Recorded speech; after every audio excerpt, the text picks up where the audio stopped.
Welcome to the Gray Report. I'm your host, Spencer Gray, and if you're a multifamily investor, whether you're active or passive, well, this is the right YouTube show and podcast that you should be listening to, because on the Gray Report, every single week, we're breaking down all the latest trends, research reports, data, and original opinions all about the multifamily industry, real estate, and the economy. We've got some great articles and studies to go over from Harvard Joint Center for Housing Studies, Globe Street, Apartment List, and RealPage. We're talking about not only how far may rents fall, we're talking about why, looking at household formation, and then just what do some of the leading experts in the multifamily industry see how rent are going to grow or not grow over this next year in 2023. All right, so we'll strap in. We've got a great episode today. Make sure you like and subscribe so you're hooked into the entire Gray Capital Network. All right, let's get into it.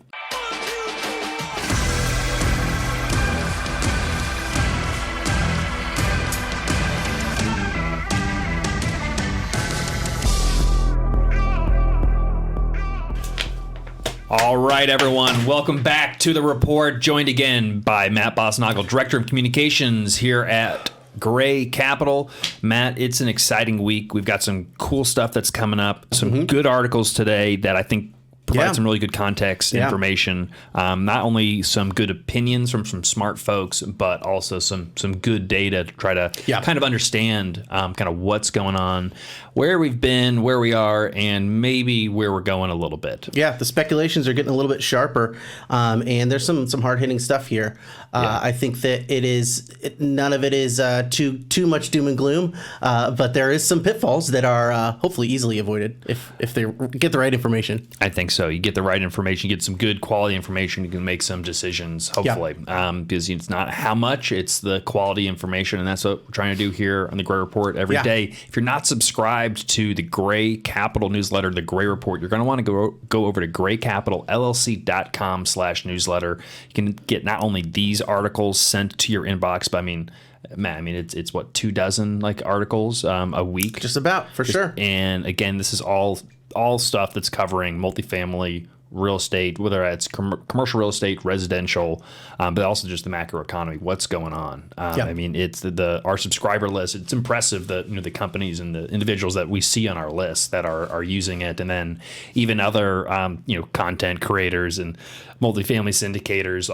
I see our newsletter going out, and then I see them writing articles and pieces based on what we've sent. Could be a coincidence, but they're also subscribers. I've seen some research leaders in the multifamily space.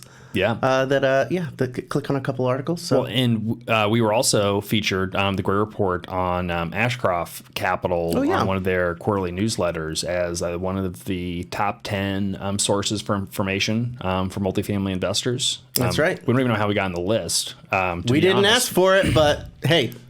Cream rises. We'll take it. No, so we appreciate Ashcroft and Joe Fairless and the rest of the Ashcroft team. I've been on Joe's podcast before. He's a really nice guy, really well known in the multifamily syndication industry.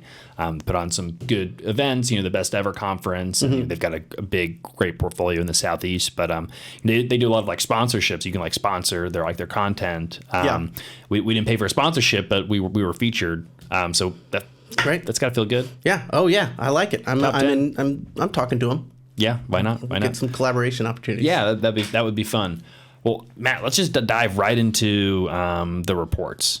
Starting with this Globe Street article that has a little bit of a clickbaity title, but I think it's not inappropriate. Yeah. How far will apartment rents fall this year? It's as you said in the notes, in the show notes, Matt, it's no longer a question of will rents grow or fall. It's now how much will they fall? Yeah, that's kind of the world we're living in, and the atmosphere that we're swimming in. Even if the headline doesn't match the content of the article, and spoiler alert, it doesn't. None of the people cited here are citing negative, are going to expect negative growth. Despite that, it doesn't feel out of place to have a headline that says how, because that's what people are asking. We've had so many months of negative growth. Well, how far are they going to go?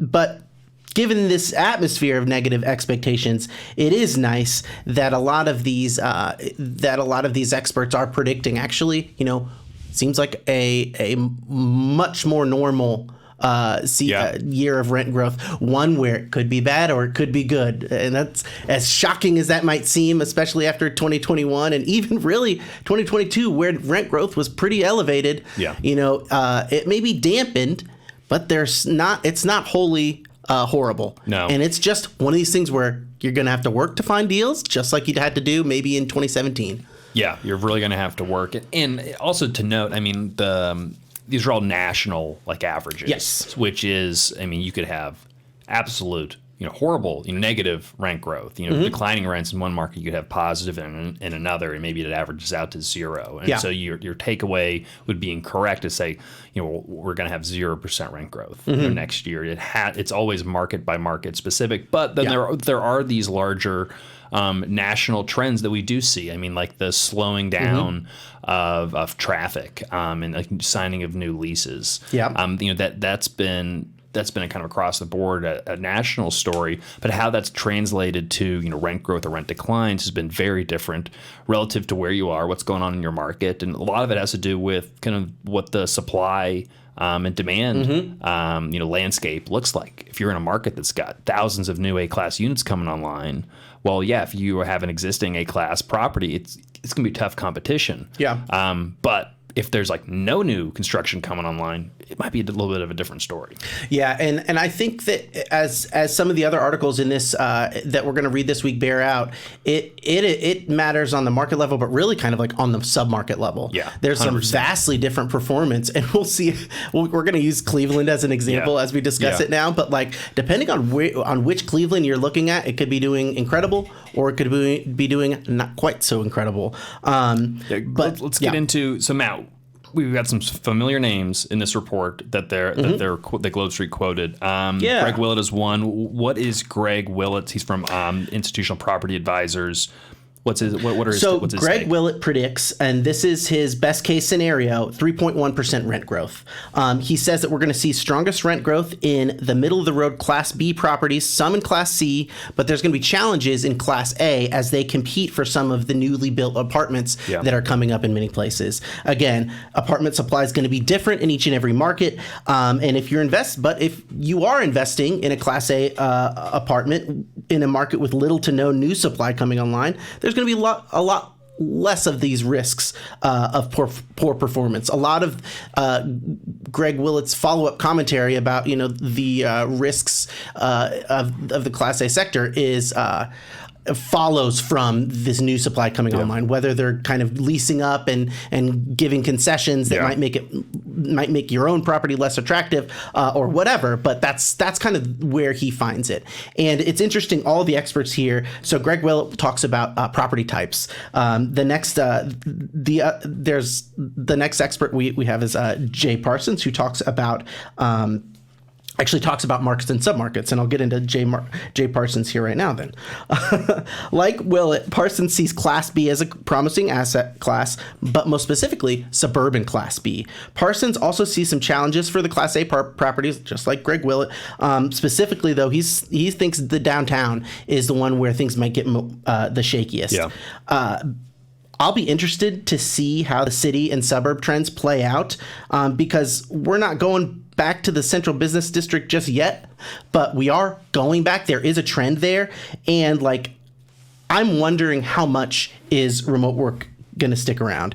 And another trend that this is a broader trend throughout the nation is millennials entering the generation where they kind of want to live in a home and start a family rather than live in an apartment. And that's what I was going to ask, Matt, is, how much is it, people got scared during COVID, left downtown, but then they're going to come back because there's stuff to do downtown, or is it really a longer trend of, hey, there's a big demographic group of millennials who are just moving out to the suburbs for more space permanently. They're not moving back to the city in the next few years. You have the Gen Z population that is moving into the urban cores, but a smaller demographic group than the millennials that they are replacing.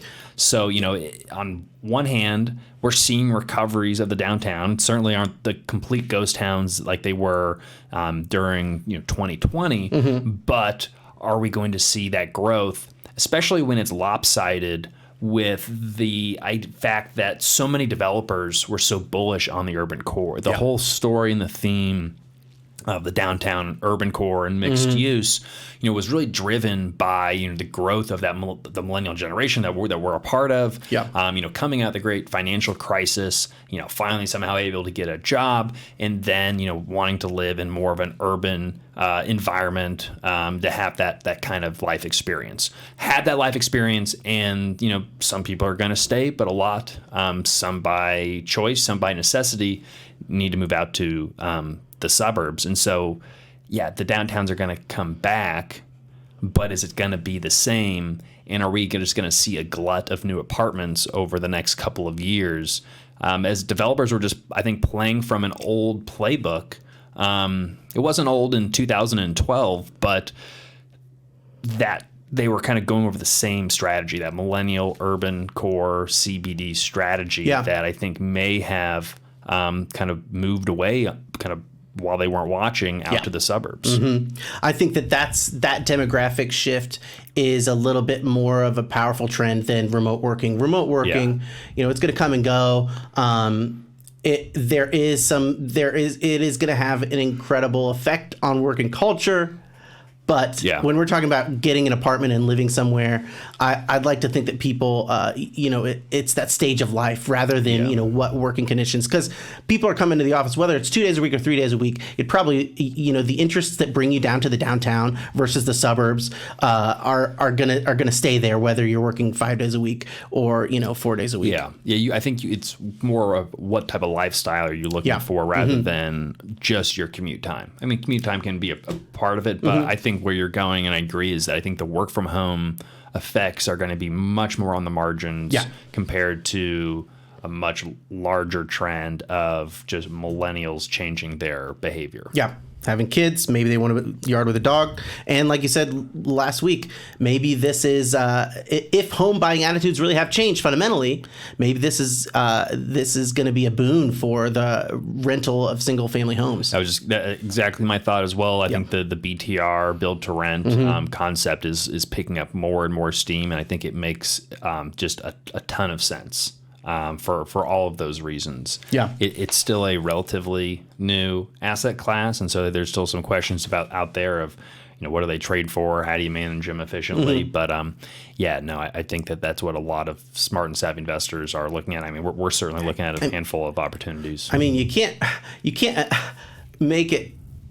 It's almost like you can't put more pressure on millennials to hate home buying. They were hit so hard in 2008, and they almost quite recovered, and then they were hit again with either huge mortgage or huge home prices, or kind of both. Now it's like, where do they go? When are they just going to say, listen, this is a world that I don't need to participate in. I don't need to get this mortgage. I can just rent. And maybe that's not a bad idea. So I think that's going to continue to happen. Next, the next expert comes from Yardi Matrix, and they have their prediction, which is a 3.1% rent growth prediction, is the same as Greg Willett's, but Willett's number was his best case scenario. So maybe Greg Willett, maybe a realistic figure is 2.5% rent growth, but that's putting words in his mouth. We did cover the Yardi Matrix. Do you think? Sorry, I'm not to interrupt you, man. Do you think that they were just like 3% because that's like the average over time? And I'm just curious I wonder how much like actual like data went into coming up with these numbers and how much it was like it's going to be around probably 3%, and Yardi's is what 3.1 to 3.5. So they're not like round numbers, but there's nothing preventing someone from adding a decimal just to make it 3.1 like specific. Does seem yes exactly. It's like it's 3.1. But also it's like, what when I think of this is, or how I'm thinking about it is, we're probably not going to see. It's not like we're going to see 3% every month, or annualized 3% every month. 3 divided by 12. So what is the first half of the year going to look like versus the second half? So Greg Willett talked about asset types. Jay Parsons talked about markets and submarkets, or basically submarkets. And now Yardi Matrix is actually talking about timing. So you've got, place, time, and type. it's a nice little. I don't know if they plan on this in Globe Street, but here is the timing that Yardi Matrix says. They expect lower growth through the spring that picks up in the summer of this year, but then kind of in late Q3 or Q4, they expect a mild recession to dampen rent growth, but not enough to wipe out all of the growth gains from the first part of the year. So it's a little bit of a roller coaster this year when it comes to rent growth. I think we're still reacting to the huge growth that we saw. We're still in this moderating cycle, and I'd like to see us claw our way out of it sooner rather than later. But that to Yardi Matrix is maybe not their point, but that assumption of a recession, that's the big wild card. Yeah. We went from several weeks ago or a month ago, recession was an absolute certainty, and all the metrics, put the probability at 99.9%, and then the last week or so, it's been, well, maybe that's not the case. Maybe we can engineer a soft landing. Maybe it's not going to be that bad, and it's much more up in the air. Yeah. And because people are looking around and seeing, we're going through some kind of economic period, whatever we want to call it, but if we're going to actually have a true recession that includes losing jobs and much higher unemployment rate, that's going to feel different than it is right now, because while things are a little uncertain and scary, and certainly some people are losing their jobs, especially in the tech sector, we're not seeing complete wide scale layoffs, and we still have an incredibly low unemployment rate. So I think it's tempering down some of the absolute fear from the majority of just the general population. Yeah. Who,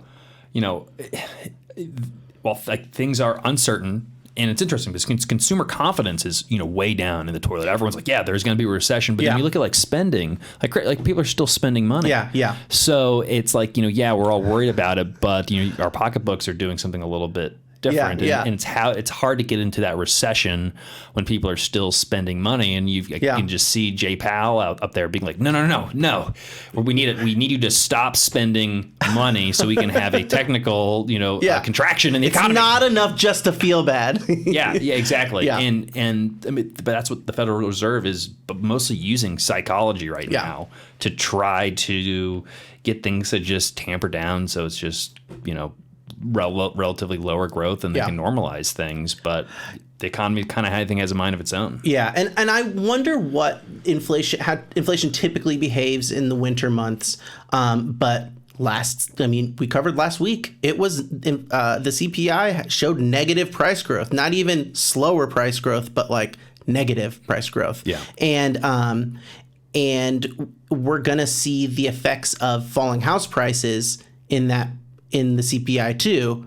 It's going to take a few months to show up, but we've got that to kind of look forward to. Well, that and rents falling too. Eventually, if we don't knock over that. So falling shelter prices basically are going to act as it's going to be great news for inflation. So I wonder how much the Fed wants to continue kind of follow through and seem like they're serious, but it doesn't seem like we're scratching the surface of this huge inflation force that's going to push up against it. Well, because I think that's my thoughts exactly, because if we kind of know that we're going to see decline in shelter costs and CPI in the coming months, so we know that's going to happen. So to your point, what are the other forces, the other inflationary forces that will really bump inflation up? Because we just had a negative month of CPI and inflation. So not that, China is opening up, so that could be a driver potentially in the global economy. I don't know if it's going to push U.S. inflation up that much, but I think it's, if that anything, that's more of a path to normalization. Then also just on the very global macro front, there was just a report out this week that China, not to get too far away from U.S. multifamily, but China actually experienced population decline. That's very deflationary from one of the world's largest growing economies. I think India maybe has now surpassed them in total population.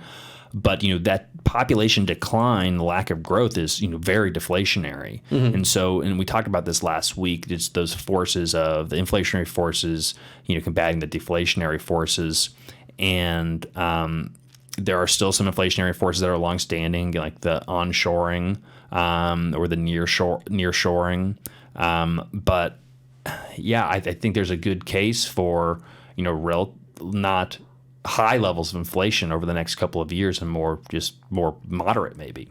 Yeah. Now, it could be the case, and this is what else I've heard, is that we're entering kind of a new paradigm, whereas, in the past 20 years, it's just been low inflation.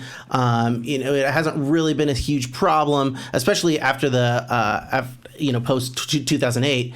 But now we may be a situation where instead of fighting like this low stagnation, we're overactive and there's too much inflation, and that's the kind of and that's what we're fighting against, and that's what we're kind of trying to cure.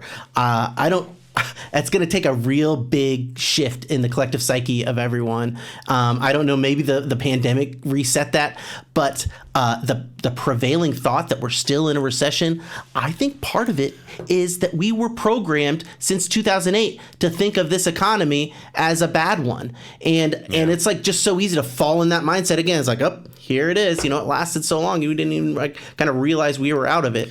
It's so true that, that conditioning that the great financial crisis really did to, I think, a lot of people, especially, I think, folks, our age, that, they really were coming of age or whatever you want to call it during that time period of like the economy always sucks, it seems like. Mm-hmm. And, the stock market's always crashing. But when in reality, that's like the opposite is true. Yeah. That on average, like the stock market goes up and on average, the economy grows over time.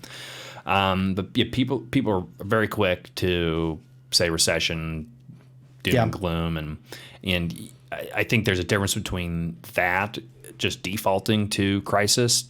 There's a difference between that and taking a conservative approach or being cautious. Yes. I think that there's two different things. And kind of to return back to my comments then about the headline of the article, it may seem like falling rents or recession or doom and gloom is the only possibility, but none of the multifamily experts here are saying that rents will fall at all. And in each one, there's going to be brighter spots than others. Yeah. That seems a whole lot like normal to me. There's some good, some bad. That's life. Yeah, exactly. Look, it's not going to be as easy as finding the asset type that Greg Wilt likes, the submarket that Jay Parsons likes, and the best timing from the Yardi Matrix report. It's not like that. You can't just plug it in.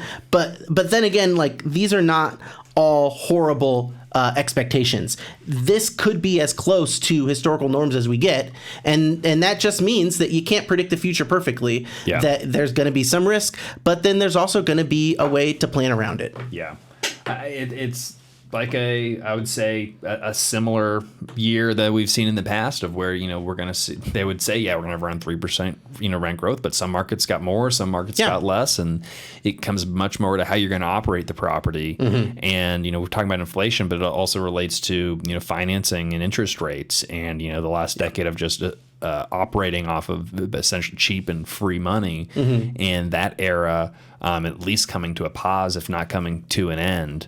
Of I don't think we're going to see like much higher rates and probably lower rates, and I think we'll probably continue a slow walk back down to much lower rates over time. But I don't think we can assume the Fed funds rate is going to be zero in the near future. But it's going to be elevated. But maybe hanging out or between 4 and 5 is right within like the historic norms. Yeah. So it's really kind of come back to more normalcy than anything.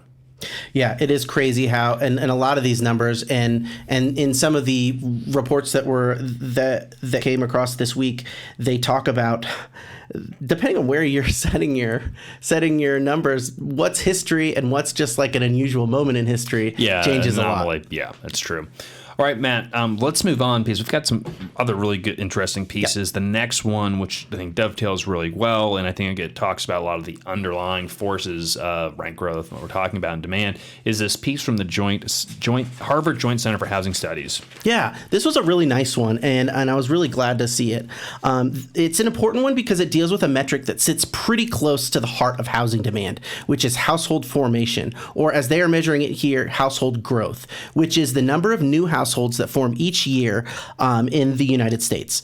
Maybe it comes from people moving out of their parents' home, maybe a new family immigrants into the country, or maybe a struggling grunge band finally gets a record deal and they're able to each get their own place. I think that's what most of it is from. Yeah, they're sharing apartments, and now they got, they signed a sub pop, and now they're finally successful. Sweet.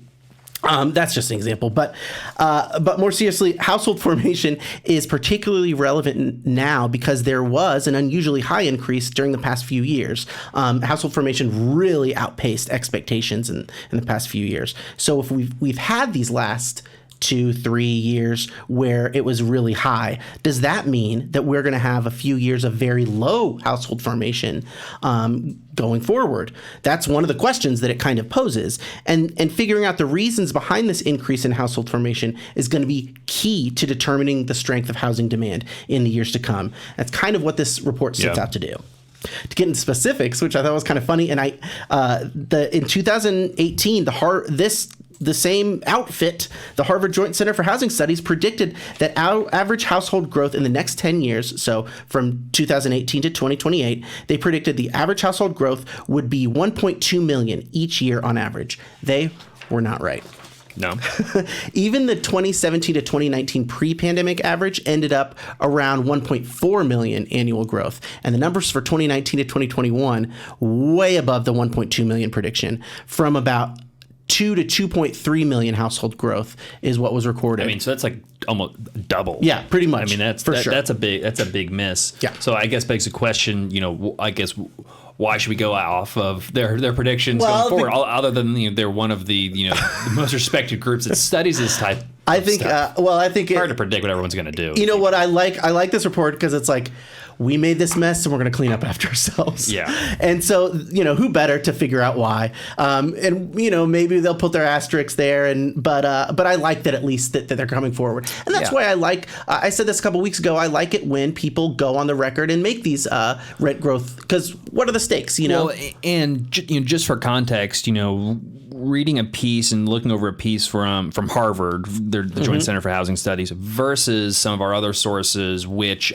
we have to go. What are the motivations? Even if they try to take those biases out. But so many of these other sources for real estate information are coming from organizations that are trying to sell something, often trying to sell real estate and get you to buy and invest into real estate. So they have a motivation and a goal of saying, hey, it's a great time to invest, where Harvard Joint Center for Housing Studies, they don't have really a dog in the fight, other than I think they'd like to do some good academic work. Yeah, I agree, and I think that definitely kind of clarifies things, and also I'd like to think that Harvard has some resources to figure out. They've got a good reputation. I don't know.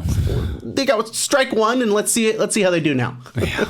So they did look at why. Why did household formation surge ahead of these expectations? It's not a huge surprise that millennials were the age group with the largest growth in household formation. So part of finding out that why has to do with that specific generation. And so here come the first two reasons behind the increased household formation, and I'm kind of grouping them together as one. They say economic factors like 4.9% wage growth in 2021 and an unemployment rate that dropped from 6.7 to 3.9 in 2021 made an environment that was that helped foster and cultivate this greater household formation.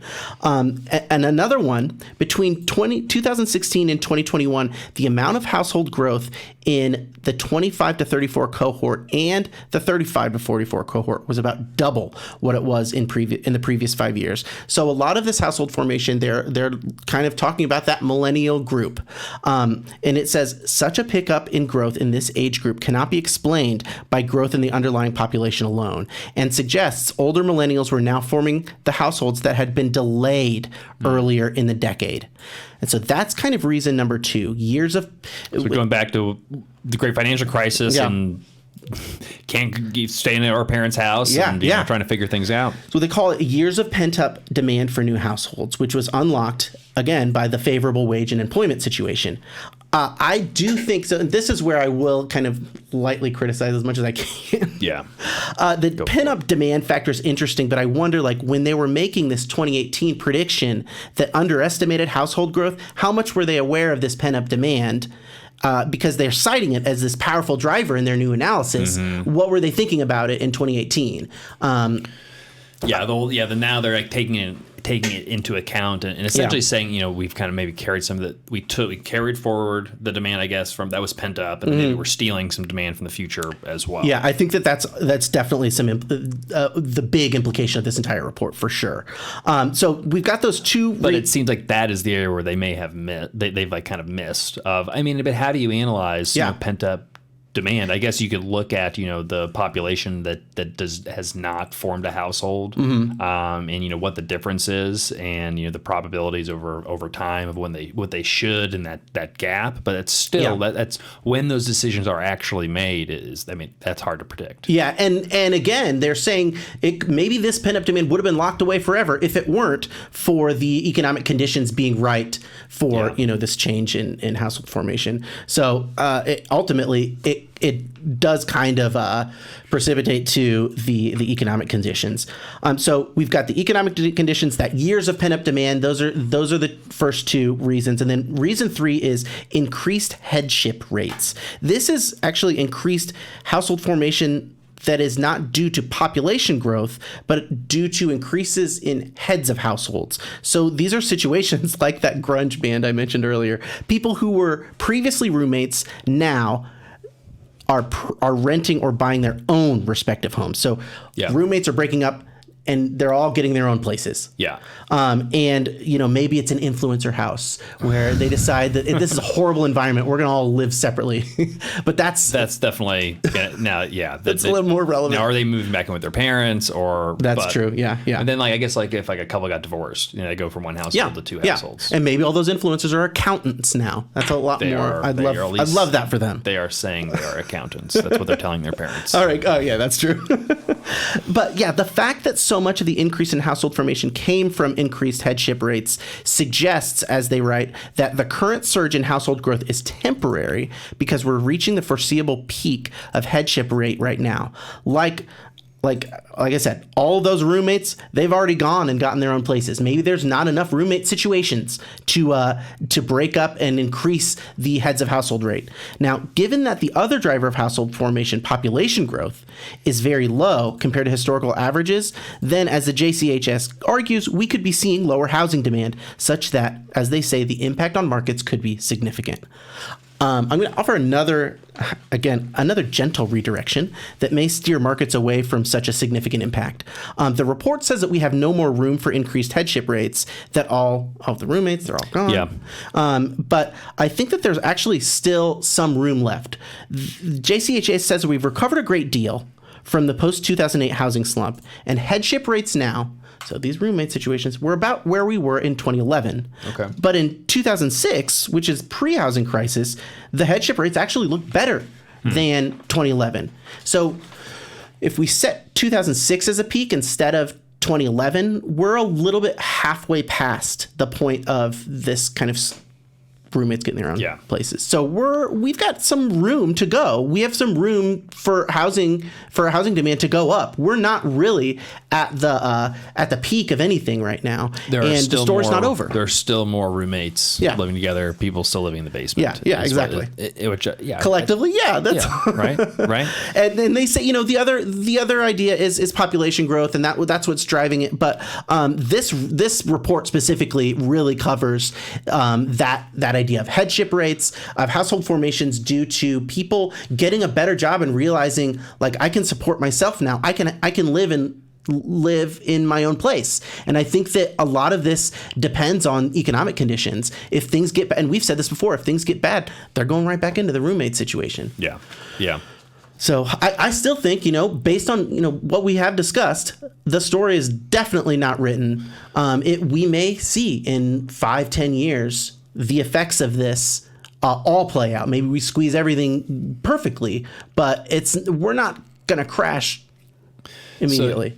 So my takeaway from this is that I think there's reason to be cautious of where household formation is going in housing demand over the next couple of years or so, but with an asterisk next to it saying there's a definite chance of kind of an upside surprise, and they've kind of missed on some of these predictions and been overly conservative in the past. Yeah, that's actually a really good point. And that could be the case. I don't think you'd want to bank on that. You don't want to bank on them being wrong. Yeah. So here's the data, and sure, that could happen.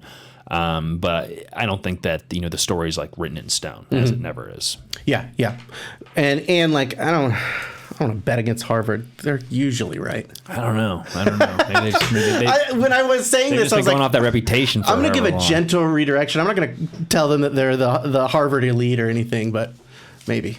I mean, they kind of, yeah.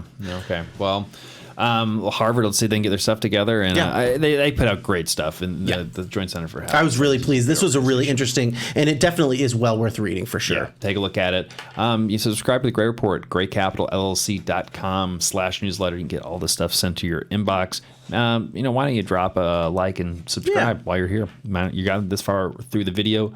We appreciate it. And why not a comment? Yeah, I know. Yeah, defend Harvard. It'd be like, hey, it's a great institution and school. All right. Anything else from the? No, I think that really does cover it, and especially the implications is watch household formation. Jay Parsons himself has said it. Yeah. Watch that. Yeah. That's really at the heart of housing demand. Yep. Job growth, unemployment rate, and that household formation is kind of bottom line. Mm-hmm. Okay, so we got a little report from Apartment List. As the rental market cools, these cities are cheaper today than they were a year ago. Yeah, this is a quick report. It has a nice map, and it does offer. I always like these little breakdowns. They give a lot of the same data that they have in their regular monthly reports, but presenting it differently really lets you see kind of how the relative performance of everything was, especially last year when things were so crazy. So they list 22 markets that have had cooling rents. Of the top 100 that they cover in Apartment List, 22 had negative rent growth in the past year. They have a list of all these 22, but a lot of them are submarkets that could be lumped into a single MSA. So that's what I'm going to do. So that cuts it down by half into a list of 11. A lot more manageable. Like this area over here, basically Phoenix, but it's got like 10 circles around it. Exactly. For example, Scottsdale, Arizona tops that list with negative 6.9 rent growth year over year. But I'm going to lump that in with Phoenix, which has a negative 0.5. Yeah, I mean, it's fine. But. Yeah, exactly. So this is, again, a rough list because I've done these. I've done this like consolidation. But anyways, it's still interesting. So the top of the list is Las Vegas with a negative 4.6 rent growth. And then we've got Oakland, which you could lump with San Francisco, but like that's where I draw the line. It's distinct to me. I think that's reasonable. Okay. I mean, you could say the Bay Area, but I think, as we were talking about earlier, submarkets are important. But if we're going to make a national list of markets, it's probably more helpful. So here's Cleveland's coming up again. It's got negative 2.7 rent growth. Now, Cleveland is one of only 3 Midwestern markets on the list. And here's a fact that kind of frustrates and fascinates me to no end. Redfin has Cleveland, Ohio as the 4th largest market for rent growth at a positive 14.6%. Yeah, over the same period.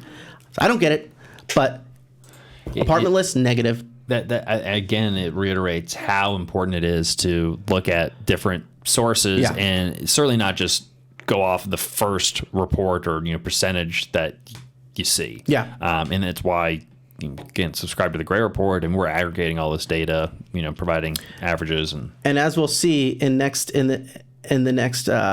Piece of research that we'll cover here. I think that maybe the reason why those numbers are different is some of them are pulling from downtown and some of them are pulling for the suburbs. Yeah, but I think that's a good point because I mean we've talked about the disparity between the urban core and the suburbs, and if you're taking city data versus MSA data that's going to include the suburbs, it's going to be drastically different because you're either just looking at the areas that have moderate to negative rent growth, and you're leaving out the the blockbuster rent growth areas in a given market, which I'm sure that's what happened in Cleveland. Because we're not a Cleveland investor; it's not on our list.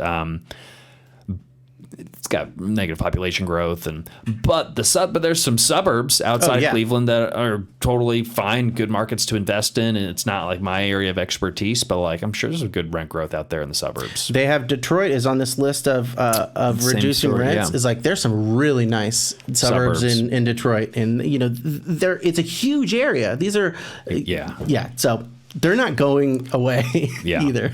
And so I'm not going to read this whole list of 11, but there is a nice map that we kind of looked at a little bit that accompanies the list.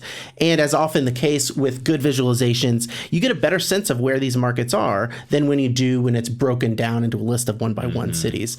I already noted the 3 Midwestern markets, but the map shows pretty clearly that for the Southeast, except for Atlanta and also Virginia Beach, the Southeast is doing pretty well. Like we said last week, not every single Sunbelt hotspot is going to have declining apartment rent growth. But that being said, a lot of Sunbelt markets showing positive rent growth are not doing quite as well as in other regions. So you can compare the 2.1% rent growth of Tampa to the 5.6 in Louisville, or the 2.8 in Austin to the 5.6 in Cincinnati, or the 8.7 in Miami to... All right, well, that was a joke because Miami's doing well. There are plenty of markets, again, that are like staying hot. But as a region, it's no longer the easy leader standing tall above the rest. The Sun Belt is. It is competitive with and among the other regions of America. And it's just it's more of a case-by-case basis now. And like we said last week, Miami has that kind of job market. And there is some... just a secret sauce that is pulling people and is keeping things very elevated. Miami, party in the city, where the heat is on all night on the beach to the break of dawn. I mean, there's a lot of draws. He said it back. He said it best. Big Willie style. I mean, it kind of cemented Miami as a place to be. That's true. At the time. Yeah, so. Maybe that is. And I missed it. Yeah, and I guess Pitbull took the. I don't follow that. The stuff going on. Miami was a great place. I love hanging out in Miami. Yeah, and I think it was that market, and then there's other ones that are in the South and that are doing really well too. So it's not just one city, but surprisingly enough, it's one of these things where you kind of have to do your homework. It's no longer, you can't just aim for that region anymore and find success wherever you go. No, and that's where I think investors in the Sun Belt just have to be just careful and specific, because in the past you could have just probably picked any market in the Sun Belt, and maybe we're entering an area where that's not necessarily the case. And not every Sun Belt market acts the same way, and you also need to take into account the supply coming online in those markets relative to other markets and demand. And because the reason why you'd go to the Sun Belt is for the growth, assuming the migration population trends there, which are longstanding, going to keep going for a while, that's going to lead to a lot of rent growth and so much demand. But if you build more apartments and people are moving in, it doesn't move rents. And so that's where, like in the Midwest, where we have in-migration but not as much, but to a level where we're building some apartments but not too many apartments, we're actually getting, in many cases, better rent growth than a lot of those Sunbelt markets that I think the majority of capital and the kind of this consensus trade and kind of your average trade has been going into, where I think that we went against the grain a little bit, not completely intentionally, because it's also just like where we live and what we know best. But I mean, Indianapolis, we're cranking, if I didn't hit this button, we're cranking at 8.4%, which is essentially, Miami, they have at 8.7%. Other markets in the Midwest, Columbus, 5.9, Fort Wayne, 3.9, Lexington, Kentucky, 8, Louisville, 5.6. These are very similar numbers than a lot of, higher than many. Higher than Houston, higher than Austin, higher than San Antonio, higher than Jacksonville, Florida, St. Petersburg, Florida, Tampa, Florida, Orlando, Florida, at least Indianapolis is higher than Charlotte. Charlotte's doing well. Winston-Salem, Greensboro. The list goes on and on. Yeah. Where these are all markets where, the story was, I'm going to follow just the population growth. Yeah. But again, it's all relative to what the supply is. Yeah. It's no longer kind of a categorical thing. And I do think, it's because of that clamor and that rush to fill those apartments up. Yeah.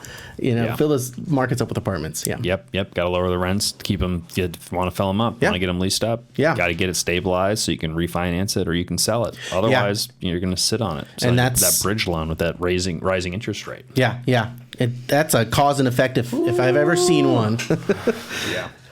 All right, Matt. We got one more. Anything else on the apartment list? No. I think that we're flowing pretty well. Awesome. Let's move on to RealPage. Apartment occupancy Lags and urban cores. Now, we were just talking about this. Yes, you actually said one of these things about supply that that's one of the reasons that we land on at the end of this article. So it was really nice. Jay Parsons didn't write this article, but he's a kind of leader that I think he is at RealPage. I think he appreciates and uses the insights gathered from the entire team, and all those things he said about suburban strength and earlier in the Gray Report. Yeah. Well, here we have a nice write-up from Julia Bunch on the RealPage research team that shows what this looks like in more detail. Thanks, Julia. Yeah, so I really like this report. There was another report that I didn't use that I was like, they almost bait and switched me, and I thought they were going to have this really great conclusion, but the argument went completely in the other direction. Yeah. What I love the Moody's piece. There was a Moody's article that was like 1,400 words, and it started one way, and then it was just like so unsatisfying. They did not answer the question that I wanted them to answer. But Julia Bunch, in a scant 339 words, does better than that. That article is like 5 times bigger. The context of Julia Bunch's article is that there is a difference between urban's not doing well occupancy wise, doing a little bit worse than suburban. There's actually an 80% basis point difference now between suburbs and the urban core. 80 basis points. Right? And that kind of tracks closely actually with the pre-pandemic average. It used to be hugely different. There used to be a lot bigger vacancies in the urban core versus the suburbs, but now we're about even with historical averages. So the question that I'm kind of wondering as I read the report is this difference in vacancy the same throughout the country, or do all cities have downtown apartments with higher vacancy? Yeah. When you know it, Julia Bunch anticipated that question. She has a list of markets with the biggest difference. I won't go through the whole list, but suffice to say, Sacramento is at the top with 95% suburb occupancy compared to 91.5% downtown. And the other markets listed here tick down at regular intervals between this 350 basis point difference and the 150 basis point difference of the last market on this list, which is Baltimore. Cleveland is number 2 on this list. Oh, yeah. So maybe Redfin is recording suburban rents and apartment list is looking downtown.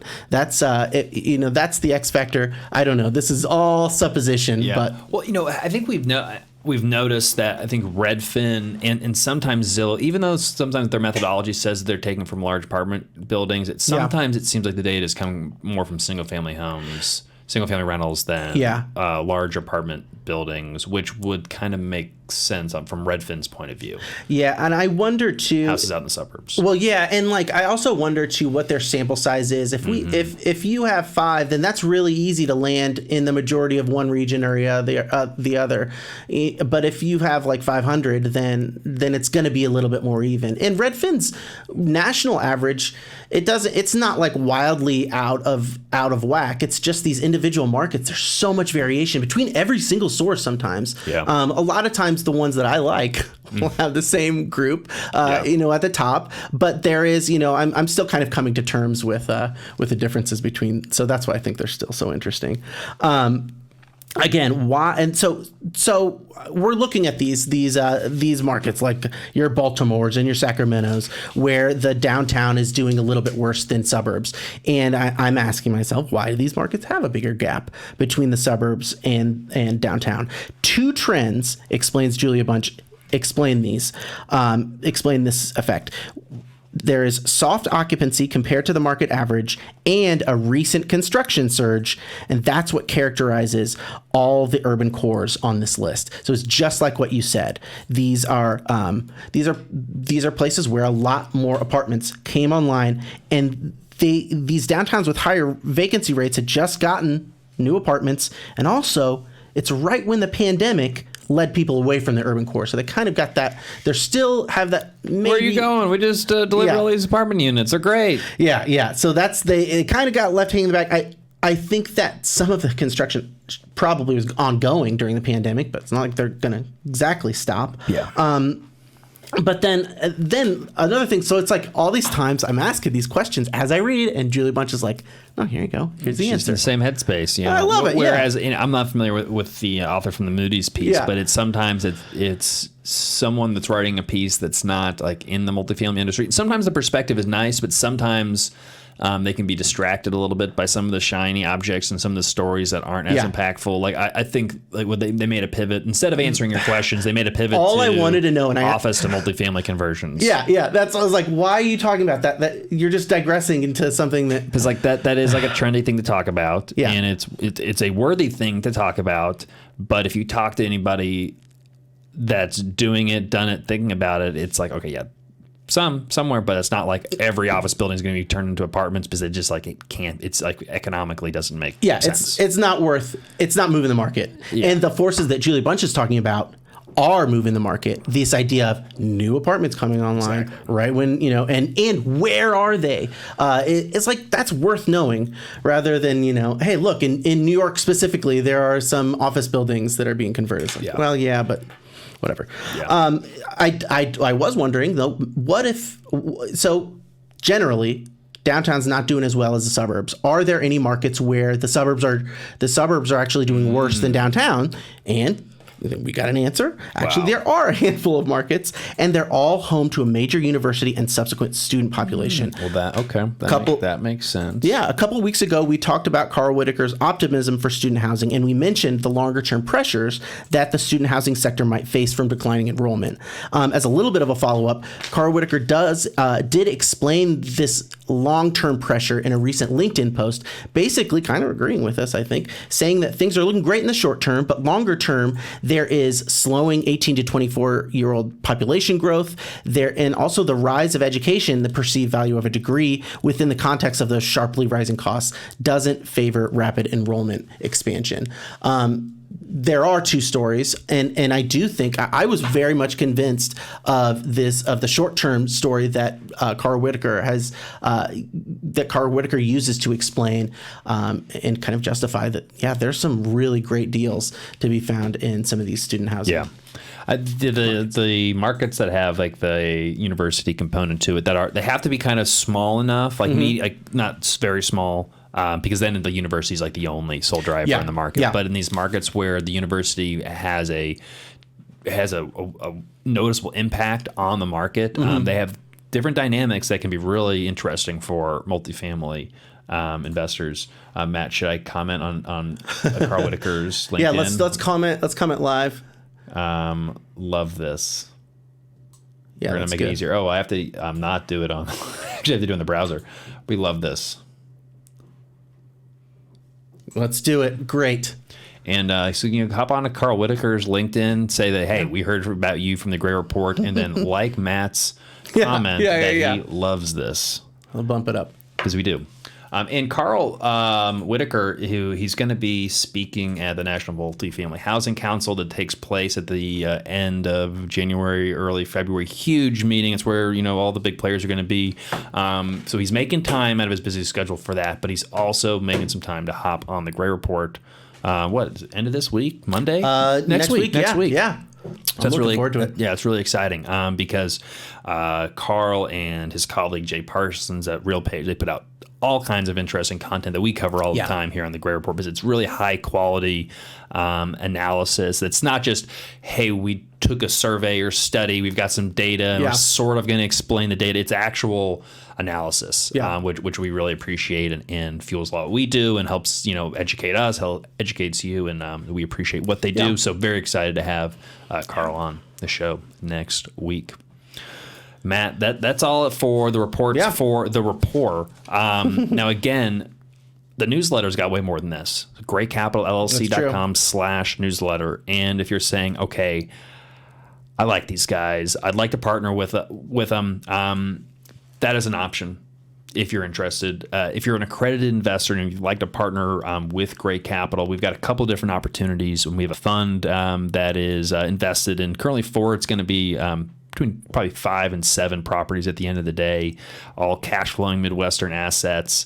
But we also have an opportunity to go directly into one of those deals. We've lowered our investment minimum. We actually had $1 million minimum to go directly into a deal. We've lowered that down to $250,000. Still a ton of money, but we've had a lot of demand from investors saying, hey, I want to write that kind of $250,000 to $500,000 check. If that's something that's interesting to you, get in touch with us. We'd love to have the conversation. Spots are going pretty quick.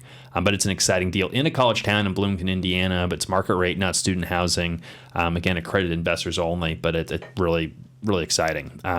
We've invested in over 10,000 units here at Great Capital since we've started, and we see a lot of opportunities. At the same time, we're pretty cautious on the market. Yeah. There's a lot of opportunities that we've passed on a lot recently, and especially last year, as we set some pretty stringent criteria. If you'd like to learn more about us, maybe you're like, hey, I'm not ready to invest yet. I just met you guys. I just clicked on your thumbnail on YouTube. I'm not wiring you money. Totally get it. Get in touch with us. We'll send you like our reports or our properties, give you more information, schedule a call, learn more about the team. And see if it's a good fit. Sometimes it's not a good fit, but we love talking to cool people. So just get in touch with us. And if you're like, hey, look, I am not doing that, well, then leave a comment. Let us know. We'd love to hear that too. All right. Thank you for watching The Gray Report, Matt. Great set of reports. This is awesome. Catch you next week on The Gray Report.